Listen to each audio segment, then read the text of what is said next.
Morning everyone, thank you for attending this talk on Ilika technologies. Ilika is a company that specializes in the rapid development of new materials, in particular for the electronics industry and for energy storage applications. Our flagship program is in the area of solid-state batteries, in particular micro batteries for applications in the so-called Internet of Things. And that's what I'm going to talk about this morning. Those of you who have visited a fabrication line, perhaps at an Intel factory or a Samsung factory even, would recognize this cluster of stainless steel on the slide here. Some people have described it as the sky lab that fell to earth. But effectively, this is the platform that we use in order to make arrays of systematically varying materials that we can test for relevant properties for the applications that we're targeting. And this allows us to compress the timelines in which it normally takes you to make new materials for applications like, for instance, our mobile phones. About 7 years ago, Toyota came to us with this recurring nightmare of a problem with one of their batteries in a hybrid vehicle. Those of you who followed the Dreamliner saga will know that very occasionally lithium-ion batteries do explode. It doesn't happen very often, but when it does, it makes headline news. And of course, Toyota have been very successful in using battery technology, latterly lithium-ion technology, in their hybrid vehicles. The Prius is an example of a vehicle that has such a battery. And what they wanted was to replace that technology with a solid-state lithium-ion device that would have a non-flammable characteristic so that you could never get the type of explosion that bedeviled Boeing with its Dreamliner launch. So they put us in the driving seat in finding materials that were going to allow them to replace the standard lithium-ion batteries that have got a liquid electrolyte with batteries that have got a solid ceramic. So effectively, it's impossible to set fire to batteries like that. They look a bit like a brick. And what we noticed when we'd worked through that technology and filed a series of patents with Toyota is that actually these batteries were very useful in a different architectural form, so in a different form factor, in fact as micro batteries. And the thing that caught our attention was this very exciting technology situation that we've got in wireless sensor networks, where you're starting to get a rapid reduction in the power requirement for the electronics that power sensors. So you've probably come across the Internet of Things by now. There's a lot of technology articles out there on it. Effectively, it's this concept that devices connected to the internet are really defining the bulk of the traffic that goes into the internet. So the number of devices that are connected to the internet already exceeded the number of people on the planet in 2008. So the internet's not really so much about the Google interface that we use as a search engine and perhaps even for shopping. It's about connecting data from equipment and machines to control systems that optimize those systems and environments, often to reduce energy footprints or to increase the efficiency of the systems that are being controlled. And at the minute, a lot of the sensors that provide that data are hardwired to a control system. Now that's actually quite expensive to do because you have to install a cable in order to connect the sensor to the control system. But if you can take these sensors wireless, then it opens up a lot more opportunities. And the electronics that are used to power these sensors are gradually becoming more and more efficient and need less and less power.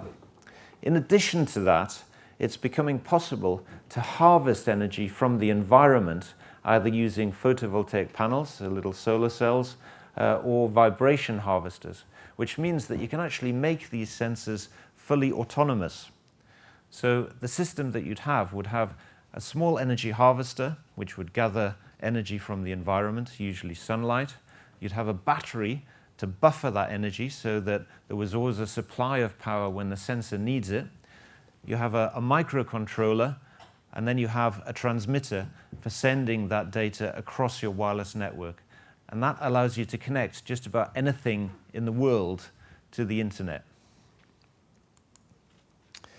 And the batteries that we developed through that Toyota program, the patents that we filed, are particularly useful for putting them into those devices. First of all, they're non-flammable. Well, that's useful in a car, but actually it's maybe not the most important thing for the Internet of Things. However, they are faster charging. So in the context of a mobile phone, you could charge it in 10 minutes rather than an hour.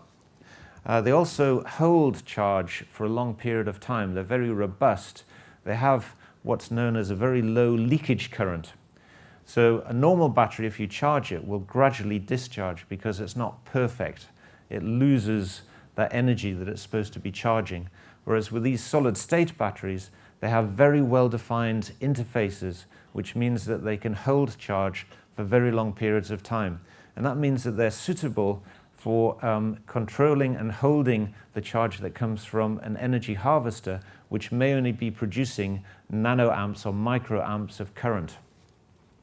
They're also much smaller. They're about half the size of a normal lithium-ion battery for the same amount of charge, which means that they can be built into devices that are very slim, aesthetically pleasing, that can be installed in environments without being obtrusive. So we didn't invent solid-state batteries, and this slide explains the nature of our unique technology. On the left-hand side, you see a cartoon of the early-stage lithium-ion batteries that were made in solid-state by the Oak Ridge National Lab in the US. That's really where this technology was originally invented. The problem with that technology, though, is that you can't stack it, because you'll notice that one of the layers is a lithium metal, which actually melts at a very low temperature. So as soon as you've made one cell, you have to seal it, and the only way to get an increased amount of energy on a given footprint is to stack them like the cells in a torch battery, which actually isn't that volumetrically efficient. What we came up with was a selection of materials that allow us to put down successive layers in a stacked battery and then encapsulate the whole thing so that you can get a much larger capacity on the same footprint. And this is what differentiates us from other technologies in the space. So who do we sell these batteries to? What are the markets? What are the applications? This slide gives you a breakdown of where Internet of Things devices are currently being sold. You see the largest market is in fact in buildings, so smart homes and commercial buildings. And I'll come on to this example in a moment. The second biggest market is in transport, so in vehicles. And then you've got a very exciting opportunity in healthcare, which is actually the smallest market segment at the moment, but perhaps the most rapidly growing and certainly one of the highest margin ones. So smart homes, the idea here is really building on that concept which has been made famous by Nest, of course, which was acquired by Google a couple of years ago. And this is where you start to make measurements about the environment in the building and use that to control the lighting and also the heating and the cooling of the building more efficiently so that you reduce the energy footprint of the building. So you'd measure things like light intensity, temperature, humidity. And the big advantage of going wireless with your sensors is that you don't have to run cables throughout the building. So imagine if you've got a heritage building and you want to put in one of these sensor systems, you don't really want all of these cables showing. You don't really want to have to channel the cables into the wall. That's a very manual intensive activity and also very expensive. What you'd really like to do is be able to clip these sensors into different parts of the room in an unobtrusive manner and send that information across to your central control system. Any of you who have bought a vehicle in the past few years have bought a lot of electronics. Most modern cars have got about 150 sensors built into them. And all of those sensors are currently hardwired, which means that the cabling loom in a vehicle has become the third heaviest component behind the chassis and the engine. And that means that the vehicle is expensive to produce and also expensive to run. It reduces the fuel efficiency if you're carrying a lot of weight around in the form of cabling. So if you can make those sensors wireless, there are tremendous savings there to be made. And then on medical devices, perhaps one of the most famous ones is the Google Lens. This is a semi-disposable contact lens which has a sensor. In this case, it's something that measures the glucose component in the patient's tears. It has a little microcontroller, and it has an energy harvester, so a small PV panel, and a battery to buffer the storage of that energy, and a transmitter to send that information through to a little controller that allows the diabetic patient to understand when glucose levels have gone out of range. What's needed here is a tiny little battery, in fact a 1 square millimeter battery that is perfectly packaged and safe so that it can be used in close proximity to the patient's eye. So in terms of our roadmap, this is an exciting year for us.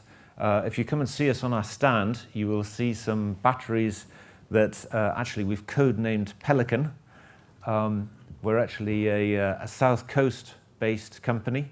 So we have named all of our batteries after famous ships that have set sail, and the rest of those code names will be revealed as we go through the roadmap in the course of this year. And Pelican is a small 1 square centimeter based battery, useful for a number of the applications that we've just been looking at. And they're coming off in prototype form from our pilot line, which is also based down in Southampton, ready for validation and testing by some of the OEM customers that we're talking to. So how do we monetize this technology? This is our business model. Those of you who have followed ARM over the years will realize that this isn't a novel business model. It's been proven and demonstrated in the semiconductor industry very effectively. The front end of the business is all about technology development. We're able to charge non-recurring expense, NRE, funds for supporting the development of the technology. Then we enter into a license agreement, and there is an issue fee when those licenses are concluded.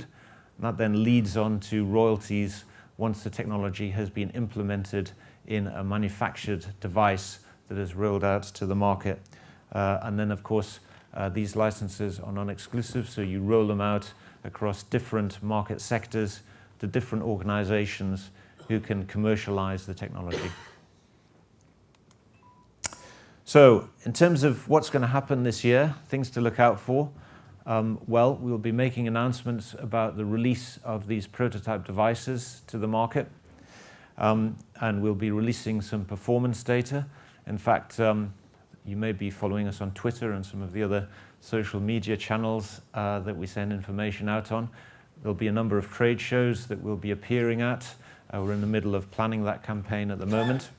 There'll be a product launch as part of those appearances, starting with what we've codenamed Pelican, but in fact that will be called something else when it becomes commercially available. And we will continue to use that as a springboard for the conversations with the OEMs that we're already interacting with to bring this product to market. Thank you.